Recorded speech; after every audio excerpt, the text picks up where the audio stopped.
ئێمە وەکو دەنگی ڕاستەقینەی ناڕازی لە هەرێمی کوردستان ساڵانێکە لە پێناو گەڕانەوەی مافە بنشینەی و سەرەتایەکانی هاوڵاتیانی ئەم هەرێمە چەندین ڕێگا و شێوازی مەدەنی جۆرا و جۆرمان گرتووەتە بەر لە بەرزترین ئاسی بەرپرسیارەتیدا، بەڵام حکوومەت و هەردوو حیزبی دەسەڵات لە جیاتی بە دەنگەوە هاتن خراپترین مامەڵەیان لە بەرامبەرمان هەڵبژارد بە گرتن و دروستکردنی چەندین تۆمەتی ناڕەوا بە تایبەت بەرامبەر مامۆستا بەدەل و هاوڕێکانی وەکرانە قوربانی ململانەی نێوان هێزە سیاسیەکان لەلایەک و ململانێ و ناکۆکی کەسانی ناو حیزبی حاکمڕان لەلایەکی ترەوە.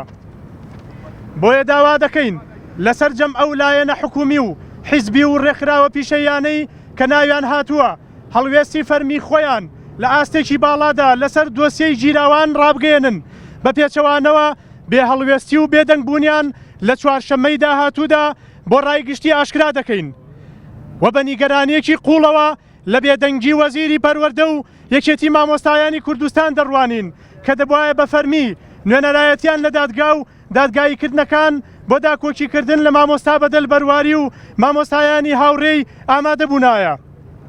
لە کۆتاییدا داوای دادگایەکی خێرا و ئاشکرا و دادپەروارانە بۆ سەر جەم گیراوان دەکەین داواکارین لەوە زیاتر شکۆی یاسا و دادگاکان دەکرێنە قوربانی بەرژەوەندی چەند کەس و گروپێک لە ناو حیزبی دەسەڵاتدا و لە ئەگەری ئازاد نەکردنیان پێشوادەی هەڵبژاردننی پەرلەمانی عێراق ئەوە لەلایەن زۆری هاوڵاتیانی هەرێم بەگشتی و چالاکان و ئازادی خوازان و کەسان و نزیکان و ماڵبات و عەشیرەتی دەستگیرکراوانەوە بە تایبەت هەڵوێست لەبارەی هەڵبژاردنەوە ڕدەگەێنین.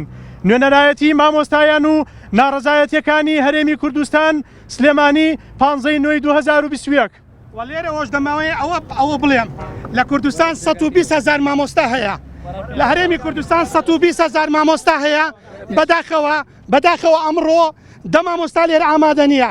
لە کاتێکدا مامۆستا بەدەل بەرواری لە پێناو قوت و ژیانی مامۆستایان ئێستا لە زیندانە. زیاتر لە ساڵێکە مامۆستا بەدەل بەرواری لە زیندانە لە پێناو قوت و ژیانی لە پێناو نێشتنی کەمکردنەوەی موچەی مامۆستایان. بەڵام سیر دەکەی لەم سلێمانیە پایتەختی ڕۆشنبیریە دە مامۆستا لێرەیە زۆر بەداخەوە. مەسعود بارزانی لا هەموو دیلێدوانەکانیدا دەڵێ ئەمە قەرزاری مامۆستاین. کاکە قەرزەکە بۆ خۆت قەرزەکەمان ناوێتەوە، بەڵام بەسە شکاندی شکۆی مامۆستا مامۆستا بەدەل بەرواری ئازادکە. ئەم هەموو کاندید و لیستە هەیە ڕۆژانە لە شار و شارۆچکەکان قسە دەکەن کو هەڵوێستان. دوێنێ کاقوبات لە ڕانیە دەڵێ دەنگ بەلیستی هاوپەیمانی بدەن بۆ ئەوەی پارتی نەبێ بەبێ ڕکابەر. ئەی کاقوبات تۆ 3 ساڵە جێگری سەرۆکی حکوومەتی ئەی بۆ هەڵوێستەکەن نەنواند. بەڕاستی زۆر عیبە لە 120,000 مامۆستا لەم هەموو ڕۆژنبیرە، لەم هەموو چالاکوانە، لەم هەموو مامۆستایە، لەم هەموو فەرمانبەرە تەماشا دەکەی لە پایتەختی ڕۆژنبیری دەکەس ئامادەیە. ئازادی زۆر عیبە، زۆر ژوورەیە بۆ ئەم دەسەڵاتە شکۆی دادگای شکاند و زۆر سپاس.